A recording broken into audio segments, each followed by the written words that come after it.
1 Samuel chapitre 17, traduction Louis II. Les Philistins réunirent leurs armées pour faire la guerre, et ils se rassemblèrent à Soko, qui appartient à Juda, ils campèrent entre Soko et Azeka, à Éphédamim. Saul et les hommes d'Israël se rassemblèrent aussi, ils campèrent dans la vallée des Térébintes, et ils se mirent en ordre de bataille contre les Philistins. Les Philistins étaient vers la montagne d'un côté, et Israël était vers la montagne de l'autre côté, la vallée les séparait. Un homme sortit alors du camp des Philistins et s'avança entre les deux armées.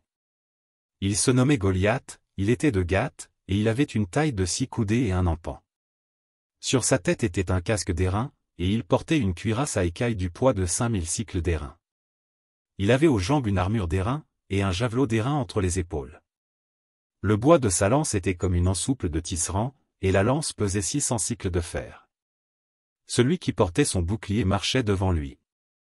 Le Philistin s'arrêta, et, s'adressant aux troupes d'Israël rangées en bataille, il leur cria, « Pourquoi sortez-vous pour vous ranger en bataille? Ne suis-je pas le Philistin, et n'êtes-vous pas des esclaves de Saul? Choisissez un homme qui descende contre moi. S'il peut me battre et qu'il me tue, nous vous serons assujettis, mais si je l'emporte sur lui et que je le tue, vous nous serez assujettis et vous nous servirez. » Le Philistin dit encore, « Je jette en ce jour un défi à l'armée d'Israël. Donnez-moi un homme, et nous nous battrons ensemble. » Saul et tout Israël entendirent ces paroles du Philistin, et ils furent effrayés et saisis d'une grande crainte.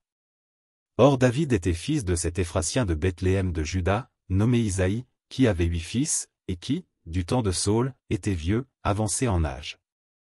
Les 3 fils aînés d'Isaïe avaient suivi Saul à la guerre, le premier-né de ces 3 fils qui étaient partis pour la guerre s'appelait Eliab, le second Abinadab, et le troisième Shama. David était le plus jeune.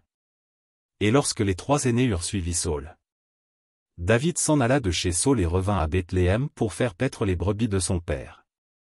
Le Philistin s'avançait matin et soir, et il se présenta pendant 40 jours.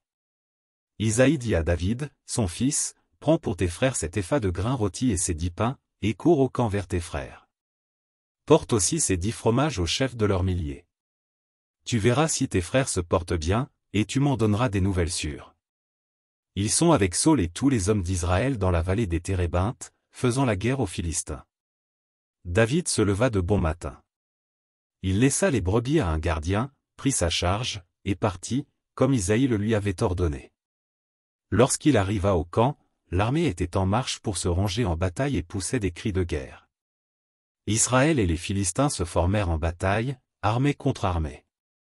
David remit les objets qu'il portait entre les mains du gardien des bagages, et courut vers les rangs de l'armée. Aussitôt arrivé, il demanda à ses frères comment ils se portaient.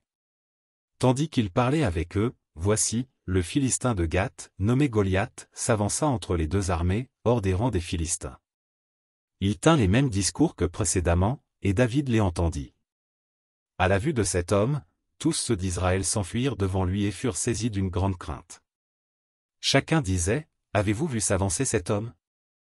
C'est pour jeter à Israël un défi qu'il s'est avancé. Si quelqu'un le tue, le roi le comblera de richesses, il lui donnera sa fille, et il affranchira la maison de son père en Israël. » David dit aux hommes qui se trouvaient près de lui, « Que fera-t-on à celui qui tuera ce Philistin, et qui ôtera l'opprobre de dessus Israël? Qui est donc ce Philistin, cet incirconcis, pour insulter l'armée du Dieu vivant? » Le peuple, répétant les mêmes choses, lui dit, « C'est ainsi que l'on fera à celui qui le tuera. » Eliab, son frère aîné, qu'il avait entendu parler à ces hommes, fut enflammé de colère contre David. Et il dit, « Pourquoi es-tu descendu, et à qui as-tu laissé ce peu de brebis dans le désert? Je connais ton orgueil et la malice de ton cœur. C'est pour voir la bataille que tu es descendu. » David répondit, « Que ai-je donc fait? Ne puis-je pas parler ainsi? » Et il se détourna de lui pour s'adresser à un autre, et fit les mêmes questions. Le peuple lui répondit comme la première fois. Lorsqu'on eut entendu les paroles prononcées par David, on les répéta devant Saul, qui le fit chercher. David dit à Saul, « Que personne ne se décourage à cause de ce Philistin. Ton serviteur ira se battre avec lui. » Saul dit à David, « Tu ne peux pas aller te battre avec ce Philistin, car tu es un enfant, et il est un homme de guerre dès sa jeunesse. » David dit à Saul, « Ton serviteur faisait paître les brebis de son père. Et quand un lion ou un ours venait en enlever une du troupeau, je courais après lui, je le frappais, et j'arrachais la brebis de sa gueule. S'il se dressait contre moi, je le saisissais par la gorge, je le frappais, et je le tuais. C'est ainsi que ton serviteur a terrassé le lion et l'ours, et il en sera du Philistin, de cet incirconcis, comme de l'un d'eux, car il a insulté l'armée du Dieu vivant. David dit encore, l'Éternel, qui m'a délivré de la griffe du lion et de la patte de l'ours, me délivrera aussi de la main de ce Philistin. Et Saul dit à David, va, et que l'Éternel soit avec toi.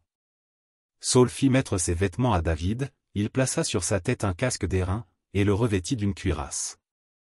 David ceignit l'épée de Saul par-dessus ses habits, et voulut marcher, car il n'avait pas encore essayé. Mais il dit à Saul, je ne puis pas marcher avec cette armure, je n'y suis pas accoutumé. Et il s'en débarrassa. Il prit en main son bâton, choisit dans le torrent 5 pierres polies, et les mit dans sa gibecière de berger et dans sa poche. Puis, sa fronde à la main, il s'avança contre le Philistin.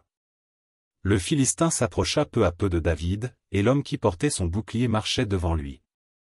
Le Philistin regarda, et lorsqu'il aperçut David, il le méprisa, ne voyant en lui qu'un enfant, blond et d'une belle figure. Le Philistin dit à David, suis-je un chien, pour que tu viennes à moi avec des bâtons? Et, après l'avoir maudit par ses dieux, il ajouta, viens vers moi, et je donnerai ta chair aux oiseaux du ciel et aux bêtes des champs. David dit au Philistin, tu marches contre moi avec l'épée, la lance et le javelot, et moi, je marche contre toi au nom de l'Éternel des armées, du Dieu de l'armée d'Israël, que tu as insulté. Aujourd'hui l'Éternel te livrera entre mes mains, je t'abattrai et je te couperai la tête, aujourd'hui je donnerai les cadavres du camp des Philistins aux oiseaux du ciel et aux animaux de la terre. Et toute la terre saura qu'Israël a un Dieu. Et toute cette multitude saura que ce n'est ni par l'épée ni par la lance que l'Éternel sauve. Car la victoire appartient à l'Éternel. Et il vous livre entre nos mains. Aussitôt que le Philistin se mit en mouvement pour marcher au-devant de David, David courut sur le champ de bataille à la rencontre du Philistin. Il mit la main dans sa gibecière, y prit une pierre, et la lança avec sa fronde, il frappa le Philistin au front, et la pierre s'enfonça dans le front du Philistin, qui tomba le visage contre terre. Ainsi, avec une fronde et une pierre, David fut plus fort que le Philistin, il le terrassa et lui ôta la vie, sans avoir d'épée à la main. Il courut, s'arrêta près du Philistin, se saisit de son épée qu'il tira du fourreau, le tua et lui coupa la tête. Les Philistins, voyant que leur héros était mort, prirent la fuite. Et les hommes d'Israël et de Juda poussèrent des cris, et allèrent à la poursuite des Philistins jusque dans la vallée et jusqu'aux portes d'Écron. Les Philistins blessés à mort tombèrent dans le chemin de Shaharaïm jusqu'à Gath et jusqu'à Écron. Et les enfants d'Israël revinrent de la poursuite des Philistins, et pillèrent leur camp. David prit la tête du Philistin et la porta à Jérusalem, et il mit dans sa tente les armes du Philistin. Lorsque Saul avait vu David marcher à la rencontre du Philistin, il avait dit à Abner, chef de l'armée, de qui ce jeune homme est-il fils, Abner? Abner répondit, aussi vrai que ton âme est vivante, ô roi. Je l'ignore. Informe-toi donc de qui ce jeune homme est fils, dit le roi. Et quand David fut de retour après avoir tué le Philistin, Abner le prit et le mena devant Saul. David avait à la main la tête du Philistin. Saul lui dit, de qui es-tu fils, jeune homme? Et David répondit, je suis fils de ton serviteur Isaïe, Bethléemite.